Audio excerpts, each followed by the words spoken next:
যে শেয়ার বাজারের নতুন এবং গুরুত্বপূর্ণ আপডেট নিয়ে এই ভিডিওটি। তো আপনারা জানেন যে শেয়ার বাজারে ব্যবসা করতে গেলে কিন্তু শেয়ার বাজার সম্পর্কিত যে গুরুত্বপূর্ণ নিউজ, ডেটা, ইভেন্টগুলো থাকে সেগুলোকে নিয়ে কিন্তু আপডেটেড থাকতেই হয়। আর এই চ্যানেলে সেই ধরনের ভিডিও আপডেট দেওয়া হয়। তো যাই হোক, আজকে যে ডেটের ভিডিওটা হচ্ছে 9/8/2024। তো মার্কেটে কিছু ইম্পর্টেন্ট স্টকের ইম্পর্টেন্ট আপডেট নিয়ে এই ভিডিওটি। আপডেট বলতে তাদের যে কোয়ার্টার 1-এর ফিনান্সিয়াল রেজাল্টগুলো, তো প্রত্যেক দিনই কিন্তু কোয়ার্টার 1-এর প্রচুর ফিনান্সিয়াল রেজাল্ট বেরোচ্ছে। তো তারই মধ্যে যে ইম্পর্টেন্ট পপুলার স্টকগুলো রয়েছে তাদের ফিনান্সিয়াল রেজাল্টের আপডেট প্রতিনিয়ত দেওয়ার চেষ্টা করা হয় এই চ্যানেলে। কারণ এই ফিনান্সিয়াল রেজাল্টগুলো কিন্তু আমাদের মতো ডিটেল ইনভেস্টারদের কাছে ইম্পর্টেন্ট, কারণ এদের মাধ্যমেই আমরা বুঝতে পারি যে সেই কোম্পানি বিজনেসে গ্রোথ আসছে কিনা, ডিক্লাইন আসছে। তো যাই হোক, এই ভিডিওতে 3টি কোম্পানি ফিনান্সিয়াল রেজাল্ট দেখে নেব।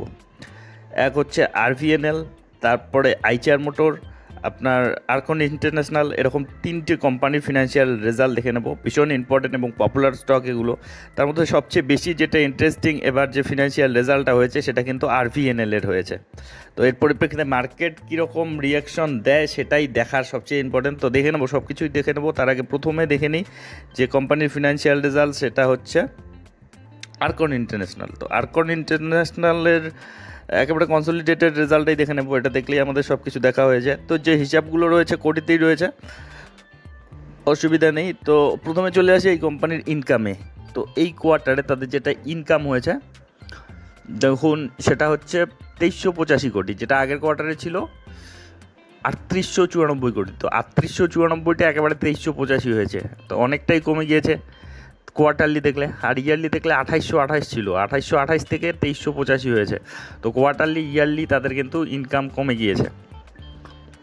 3800 থেকে একেবারে 2300 হয়ে গিয়েছে কোয়ার্টারলি, আর ইয়ারলি 2800 থেকে 2300 হয়েছে। তো বুঝতেই পারছেন কোয়ার্টারলি ইয়ারলি কিন্তু ডিক্লাইন হয়েছে। এখন এই ইনকাম করতে গিয়ে খরচা কেমন হলো এটাও ইম্পর্টেন্ট জিনিস। তো এই কোয়ার্টারে তাদের যেটা টোটাল এক্সপেন্স সেটা হচ্ছে 2112 কোটি, যেটা আগের কোয়ার্টারে ছিল 3524 কোটি। দেখুন খরচাটাও কিন্তু অনেকটা কমিয়েছে, মানে ইনকাম কমেছে ঠিক আছে, কিন্তু খরচাটাও অনেকটা কমেছে। যেটা আগের কোয়ার্টারে ছিল 2560 কোটি, 2560 থেকে ইয়ারলি 2112 হয়েছে। তো এক্ষেত্রে কিন্তু এদের মানে প্রফিটেবিলিটিতে পজিটিভ প্রভাব পড়বে, কারণ তাদের খরচা কমে গিয়েছে। দেখুন ইয়ারলি ওয়াইজ কমে গিয়েছে, 2500 ছিল আগের বছর, সেটা 2100 হয়েছে তাদের খরচা।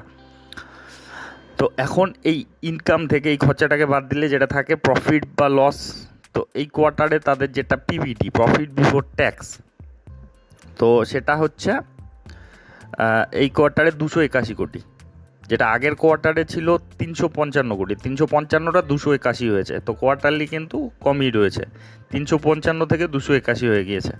আর এক বছর আগে ছিল 263 কোটি, সেখান থেকে 281 কোটি হয়েছে। দেখুন ইয়ারলি তাদের কিন্তু ইনকাম কমেছে, কিন্তু তা সত্ত্বেও প্রফিটেবিলিটি বেড়েছে, কারণ খরচাটা গত বছর বেশি ছিল, যেটা বলা হলো। তো যার পরিপ্রেক্ষিতে দেখা যাচ্ছে যে তাদের প্রফিট বিফোর ট্যাক্স, সেখানে কিন্তু তাদের যে ইয়ার বেসিসে তাদের কিন্তু গ্রোথই রয়েছে, 263 থেকে 281 হয়েছে। আচ্ছা, এবার সব কিছু অ্যাডজাস্টমেন্ট বাদ দিয়ে net profit for the period আর কি, ট্যাক্স সব কিছু দেওয়ার পর যেটা হচ্ছে এবারে 224 কোটি, যেটা আগের কোয়ার্টারে ছিল 246 কোটি। তো 246টা 224 হয়েছে। তো কোয়ার্টারলি কিন্তু একটু ডাউনই রয়েছে। আর ইয়ারলি দেখলে 187 কোটি ছিল, সেখান থেকে 224 কোটি হয়েছে। 187টা 224 হয়েছে ইয়ারলি। তো ইয়ার অন ইয়ার বেসিসে কিন্তু তাদের গ্রোথ রয়েছে, কিন্তু কোয়ার্টার অন কোয়ার্টার বেসিসে কিন্তু তারা একটু ডাউন রয়েছে। তো একটা মেলানো মেশানো রেজাল্ট দেখা যাচ্ছে। তো ওভারঅল আর কি ইয়ার অন ইয়ার বেসিসে গ্রোথ রয়েছে, এটাই বড় কথা। মানে লং টার্ম হিসাবে কোয়ার্টারলি তো আপ ডাউন হয়ই। তো একইভাবে ইপিএসও প্রভাব পড়েছে। তো ইপিএস যদি দেখুন 2.38 হয়েছে এবার, যেটা আগের কোয়ার্টারে 2.62 ছিল, আর এক বছর আগে 1.99 ছিল। 1.99 থেকে ইয়ারলি 2.38 হয়েছে। তো ইয়ারলি অনেকটাই বেড়েছে, কোয়ার্টারলি 2.62 থেকে 2.38 হয়েছে। তো কোয়ার্টারলি কিন্তু কমেছে। তো এটা যে ফিনান্সিয়াল রেজাল্টটা গতকাল মার্কেট ক্লোজ হওয়ার পরে বেরিয়েছিল। তো গতকাল কিন্তু মার্কেটে সেরকম রিয়াকশন দিতে পারেনি। গতকাল যদি দেখেন একটু নেগেটিভ দেখিয়েছিল, নেগেটিভিটির 0.2% মতো, 4 টাকা কমেছে, 269 টাকায় ট্রেড করছে আরকন ইন্টারন্যাশনাল। ইদানিংয়েরও যদি পারফরমেন্স দেখেন, গত 5 দিনে একটু নেগেটিভ, এক মাসে 13%-এর মতো নেগেটিভ, কিন্তু 6 মাসে বা লং টার্মে হিসাবে তো দুর্দান্ত পারফরমেন্সের মধ্যে রয়েছে। আর মার্কেটও একটু বিয়ারিশ মুডে রয়েছে, যার পরিপ্রেক্ষিতে কিন্তু এই বিয়ারিশনেস দেখা যাচ্ছে। তো এই রেজাল্টের পরিপ্রেক্ষিতে কীরকম রিয়াকশন দেয় সেটাই আজকে ডেটে ইন্টারেস্টিং হতে চলেছে। তো নজর রাখবেন এই স্টকটির উপর। আচ্ছা, এর পরের কোম্পানিতে চলে যাব, যেটা ভেহিকেল সেক্টরে, অটো সেক্টরের একটা দিগ্গজ স্টক, আইচার মোটর লিমিটেড। তো আইচার মোটর লিমিটেডের ফিনান্সিয়াল রেজাল্ট দেখিনি, তো একেবারে কনসলিডেটেড রেজাল্টটাই দেখে নেবো। এটা দেখলেই আমাদের সব কিছু দেখা হয়ে যায়। তো হিসাবগুলো রয়েছে কোটিতেই রয়েছে, অসুবিধা নেই। তো প্রথমে চলে আসি এদের ইনকামে। তো এই কোয়ার্টারে তাদের যেটা ইনকাম হয়েছে সেটা হচ্ছে 4,675 কোটি, যেটা আগের কোয়ার্টার ছিল 4,561 কোটি। 4,561টা 4,675 হয়েছে কোয়ার্টারলি বেড়েছে। আর ঠিক এক বছর আগে ছিল 4,229 কোটি, 4,229টা 4,675 হয়েছে। তো কোয়ার্টারলি ইয়ারলি দুটো ক্ষেত্রেই কিন্তু ইম্প্রুভমেন্ট দেখিয়েছে। মানে ইয়ারলিও ভালো রকম ইম্প্রুভমেন্ট দেখিয়েছে, কোয়ার্টারলিও দুর্দান্ত গ্রোথ, মানে সুন্দর গ্রোথ কিন্তু দেখিয়েছে। আচ্ছা, এখন শুধু ইনকাম করলেই হবে না, খরচা বেশি হয়ে গেলে এটা সমস্যা। তো খরচা কেমন হলো? তো এই কোয়ার্টারে তাদের যেটা খরচা হয়েছে 3,408 কোটি, যেটা আগের কোয়ার্টারে ছিল 3,307 কোটি। 3,307টা 3,408 হয়েছে। তো কোয়ার্টারলি বেড়েছে। আর এক বছর আগে ছিল 3,118 কোটি, 3,118টা 3,408 হয়েছে। তো কোয়ার্টারলি ইয়ারলি কিন্তু খরচাও বেড়েছে। এখন এই ইনকাম থেকে এই খরচাটাকে বাদ দিলে যেটা থাকে প্রফিট বা লস, যেটা ট্যাক্স অ্যাডজাস্টমেন্টের আগে পিবিটি যেটা, তো পিবিটি যেটা আর কি নেট প্রফিট বিফোর ট্যাক্স, সেটা হচ্ছে 1,441 কোটি, যেটা আগের কোয়ার্টারে ছিল 1,385 কোটি। 1,385টা 1,441 হয়েছে। কোয়ার্টারলি কিন্তু ইমপ্রুভ রয়েছে, দেখুন 1,385 থেকে 1,441 হয়েছে। আর এক বছর আগে 1,211 ছিল, 1,211 থেকে 1,441 হয়েছে। তো কোয়ার্টারলি ইয়ারলি দুটো ক্ষেত্রেই কিন্তু খুব সুন্দর গ্রোথ দেখিয়েছে। মানে ইয়ারলি দেখলে 1,200টা একেবারে 1,400 হয়েছে, আর কোয়ার্টারলি দেখলে 1,300টা 1,400 হয়েছে। তো দুটো ক্ষেত্রেই পিবিটি তাদের আর কি প্রফিট বিফোর ট্যাক্স। আচ্ছা, ট্যাক্স অ্যাডজাস্টমেন্টের পরে যদি দেখেন, ট্যাক্স অ্যাডজাস্টমেন্টের পরে তাদের নেট প্রফিট যে টাকাটা তারা ঘরে ঢুকিয়েছে সেটা হচ্ছে 1,101 কোটি, যেটা আগের কোয়ার্টারে ছিল 1,070 কোটি। তো 1,070টা 1,101 হয়েছে, কোয়ার্টারলি বেড়েছে। আর এক বছর আগে ছিল 918 কোটি, 918টা 1,101 হয়েছে। তো কোয়ার্টারলি ইয়ারলি দুটো ক্ষেত্রেই কিন্তু তারা সুন্দর গ্রোথ দেখিয়েছে। এখন ইপিএস যদি দেখেন, একইভাবে ইপিএসও এর যে প্রভাব পড়েছে, দেখুন 40 হয়েছে এবার, 40.21। আগের বার ছিল 39, আগের কোয়ার্টারে 39 থেকে 40 হয়েছে। আর এক বছর আগে ছিল 33 কোটি, 33টা 40 হয়েছে। তো কোয়ার্টারলি ইয়ারলি দুটো ক্ষেত্রেই কিন্তু তারা ইমপ্রুভমেন্ট দেখিয়েছে। তো যাই হোক, এটারও যে ফিনান্সিয়াল রেজাল্টটা গতকাল মার্কেট ক্লোজ হওয়ার পরে বেরিয়েছিল, তো গতকাল তো কোনো রিয়েকশন দিতে পারেনি। গতকাল যদি দেখেন সামান্য নেগেটিভে আর কি, সামান্যই নেগেটিভিটি দেখিয়েছে, মার্কেট নেগেটিভই ছিল গতকাল, ওভারঅল মার্কেট আর কি 4,578 টাকায় ক্লোজিং দিয়েছে গতকাল।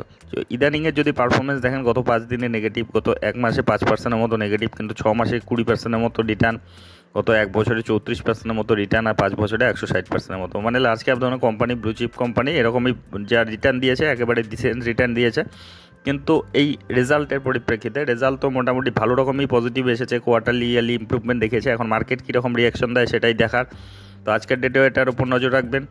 তো এরপরে চলে যাবে সবচেয়ে সেটা পপুলার স্টক আর কি রেলওয়ে সেক্টরের মধ্যে, আরভিএনএল এর ফিনান্সিয়াল রেজাল্টটা দেখে নেব। তো এটারও কনসলিডেটেড রেজাল্টটা দেখে নেব। তো প্রথমে চলে আসি ইনকামে। তো এই হিসাবগুলো কোটিতেই রয়েছে, অসুবিধা নেই। তো যে হিসাব রয়েছে ইনকামের, টোটাল ইনকাম যেটা এবার হয়েছে তাদের, সেটা হয়েছে 4,336 কোটি, যেটা আগের কোয়ার্টারে ছিল 6,994, প্রায় 7,000 কোটি। 7,000টা একেবারে 4,300 হয়েছে। তো কোয়ার্টারলি বুঝতেই পারছেন অনেকটাই কিন্তু কমে গিয়েছে। ইয়ারলি দেখলে 5,800 ছিল, 5,800 থেকে 4,300 হয়েছে। মানে কোয়ার্টারলি ইয়ারলি দুটো ক্ষেত্রেই কিন্তু বড় সড়ো ডাউন দেখা যাচ্ছে। বিশেষ করে কোয়ার্টারলি অনেকটাই নিচে নেমেছে, ইয়ারলিও কিন্তু নিচে নেমেছে।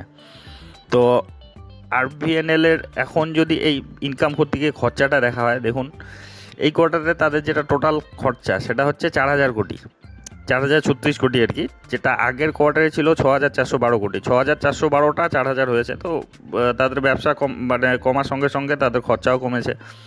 আর যেটা এক বছর আগে ছিল 5,374 কোটি, তো সেখান থেকেও তাদের খরচা কমেছে। তো কোয়ার্টারলি ইয়ারলি তাদের ইনকাম কমার সঙ্গে সঙ্গে খরচাটাও কিন্তু কমেছে।